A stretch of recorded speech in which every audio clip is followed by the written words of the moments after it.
ওয়া মা হাযিহিল হায়াতুদ দুনিয়া ইল্লা মাতাউল গুরুর, সম্পূর্ণ মরীচিকা। মরীচিকা দেখেছেন?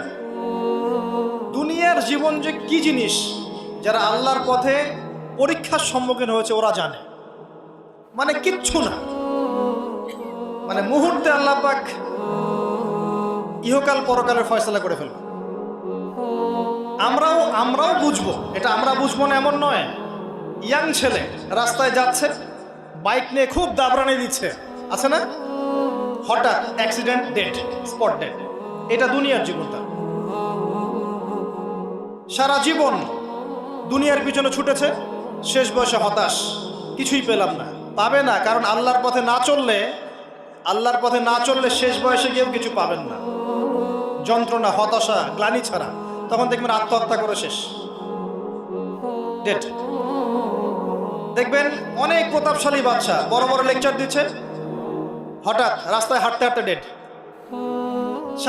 সারাদিন রাত জেনা করেছে, মদ খেয়েছে, জেনা ছড়িয়েছে সমাজে, নগ্নতা, অশ্লীলতা ছড়িয়েছে, ভাইরাস, মহামারী দিয়ে শেষ। দুনিয়ার জীবন কি জীবন! চোখের সামনে অহরহ এগুলো ঘটনা দেখছি আমরা। যাচ্ছে খুব সাদা আহ্লাদ করে, বর বিয়ে করতে যাচ্ছে, কার অ্যাক্সিডেন্ট, শেষ, ডেড।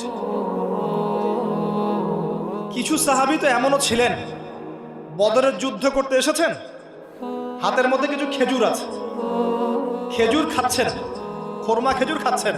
তখন নবী সাল্লাল্লাহু আলাইহি ওয়াসাল্লাম দাঁড়িয়ে ভাষণ দিচ্ছেন যে ওয়াসাবিকু ইলা মাগফিরাতিম মির রাব্বিকুম ওয়া জান্নাহ। ওই যে আয়াতটা আছে, তোমরা এগিয়ে চলো তোমাদের রবের ক্ষমার দিকে এবং জান্নাতের দিকে। আরদুহা কাআরদিস সামাই ওয়াল আরদ, যার প্রশস্ততা আসমান এবং জমিনের সমান। সাহাবী খেজুর খেতে খেতে খেজুরটা ফেলে দিলেন। আরেকজন সাহাবী জিজ্ঞাসা করলেন যে খেজুরটা ফেলে দিলেন কেন? তিনি বলছেন এই খেজুরগুলো খেতে অনেক সময় লেগে যাবে। নবী সাল্লাল্লাহু আলাইহি ওয়াসাল্লাম এমন কথা বলেছেন, এটা শোনার পরে আমি আর এক সেকেন্ড নষ্ট করতে যাচ্ছি না। খেজুর ফেলে দিয়ে যুদ্ধে ঝাঁপিয়ে পড়লেন, দেন শহীদ হয়ে জান্নাতে চলে গেলেন। তারাও তো মৃত্যুর স্বাদ গ্রহণ করেছেন, তাই না?